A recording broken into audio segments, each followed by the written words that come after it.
আমার এই টাকা পয়সার টেনশন তো আমার আর ভালো লাগে না। আমি 13 তারিখে যাব হজে। তুমি গ্রাম অঞ্চলে যে আমার টাকাগুলো লাগানো আছে এগুলো কি তুমি তুলছো? না। এই তো তোমরা আমাকে ডিরেক্ট জাহান্নামে পাঠিয়ে দিবা, জাহান্নামে। তোমাকে আমি 2-3 দিন সময় দিলাম, এই 2-3 দিনের মধ্যে তুমি টাকাগুলো তুলে আনবা, নাহলে কিন্তু আমি হজে যেতে পারবো না। যাও টাকাগুলো তুলে নিয়ে আসো। আচ্ছা ঠিক আছে। যাও তাড়াতাড়ি আসবা। আসসালামু আলাইকুম মাতবর সাহেব। ওয়ালাইকুম আসসালাম। আমার কিছু টাকা লাগতো ধার, আমার বেটির বিয়ে তো, এই জন্য একটু আসলাম। টাকা পয়সার ব্যাপার, টাকা নেই, তবে যদি লাভের উপরে নাও তাহলে একটু ভাবে চিন্তে দেখা যায়। না মাতবর সাহেব, আমি লাভের উপরে টাকা নেব না। আপনি যদি আমাকে 2-3 মাস সময় দেন তাহলে আপনার টাকা আমি ফেরত দেবো। শোনো, আমি মাসের লাভও নেই না, আমি দিনের উপরে টাকা দেই, রক্তের উপরেও দেই। তো তুমি যদি লাভের উপরে না নাও, আমার কাছে টাকা পয়সা নাই, কোথায় থেকে দেব?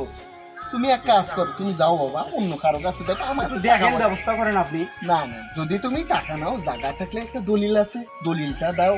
বা তুমি যদি রক্তের উপরে নাও, দিনের উপরে নাও, তাহলে নাও। কত নিবা? 50,000, 1 লাখ? অতএব বাবা, এগুলো লাভ ছাড়া আমি কাউকে কোনো টাকা পয়সা দেই না, তুমি যাও।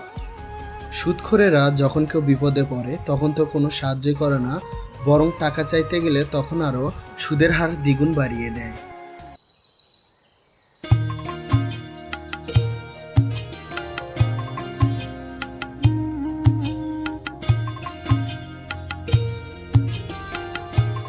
এই তুই যে মাতবর সাহেবের কাছে টাকা নিয়েছিস ওটার ডেট আজকে দিতে হবে।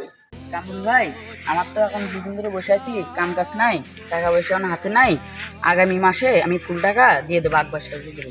না না, আগামী মাসে না, আজকে তোকে টাকা দিতে হবে, আজকে দিতে হবে তোকে টাকা। মাতবর সাহেব 13 তারিখে হজে যাবে, টাকা আজকে দিতে বলেছে।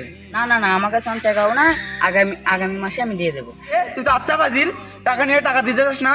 তুই আমাকে ফাজিল বললি? কিরে তুই আমাকে মারলি? দাঁড়া, তোর খবর আছে।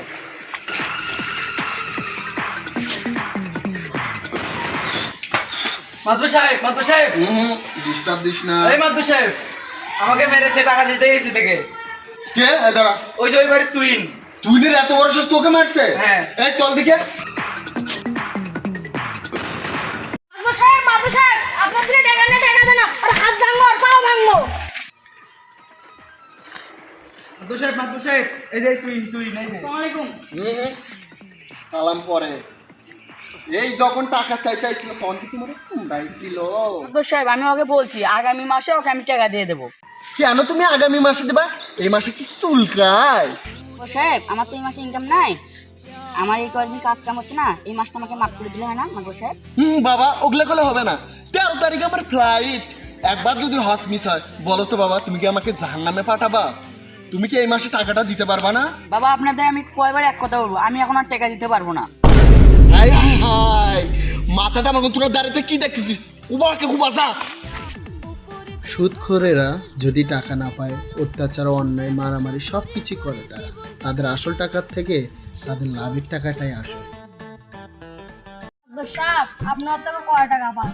তাই তো 25,000, লাভ সহ 50,000। স্যার, আমি তো 50,000 টাকা দেই, আর ঘরে একটা মেয়ে আছে, এটা আমার বিয়ে দিবেন? কি? তুই বিয়ে করবি? হ্যাঁ হ্যাঁ হ্যাঁ। চল তো বিয়ে করামু। এই না, বিয়ে করার জন্য আমি পাগল হইস। এই দাঁড়া দাঁড়া, মারিস না। হ্যাঁ তুই শোন, তোর ঘরে একটা মেয়ে আছে না? তুই যেহেতু টাকা দিতে পারতিস না, জি। তোর ওই মেয়ের সাথে বাটলুকে বিয়ে দে, তোর টাকা পরিশোধ। আমি ওই বাসনের সাথে আমার মেয়ে বিয়ে দেবো। বিয়ে দিবি না মানে কত ধরে দিবি? এই ওর ঘরে মেয়ে আছে না, যা তুলে নিয়ে আয়, যা। বিয়ে করে ছাড়বো। আকবর সাহেব, আকবর সাহেব। উপরেতে ভালো মানুষ, ভিতরেতে কালো, সুদের ব্যবসা করে করে জীবনটা যে গেল। সুদখোর সুদখোর সুদখোর সুদখোর।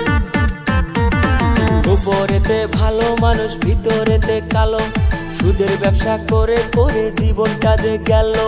এমন আইন হাতে নিল মামা সাহেবে, সুদের ব্যবসা যারাই করে তারাই এখন জেলে। এই ব্যবসায় এত সুদের টাকা না পেয়ে একটা অসহায় বাবার মেয়েকে তুলে নিয়ে গেল সুদখোরেরা।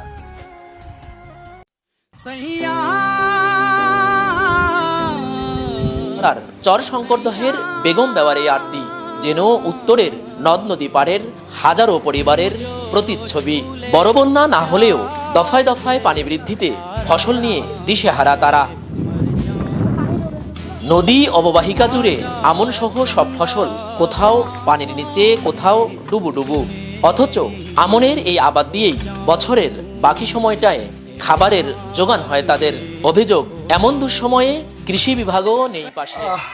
বুকে এত ব্যথা আর ভালো লাগে না, বড়ি খেতে খেতে আমার জীবন শেষ। মাতবর সাহেব, হ্যাঁ, কি আপনার বল? যে 40 বিঘা জমি আছিল ওটা পানিতে সব ভেসে গেছে। কি কর? হ্যাঁ, হ্যাঁ? এখনই থেকে আসলাম।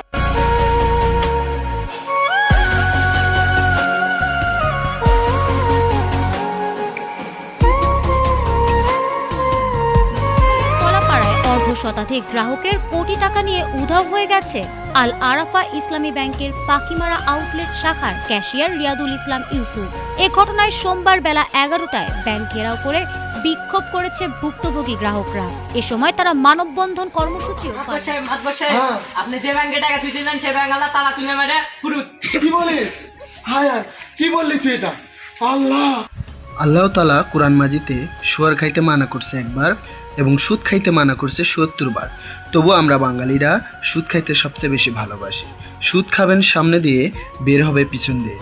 অতএব আসুন আমরা সবাই সুদমুক্ত সুন্দর সমাজ গঠন করি।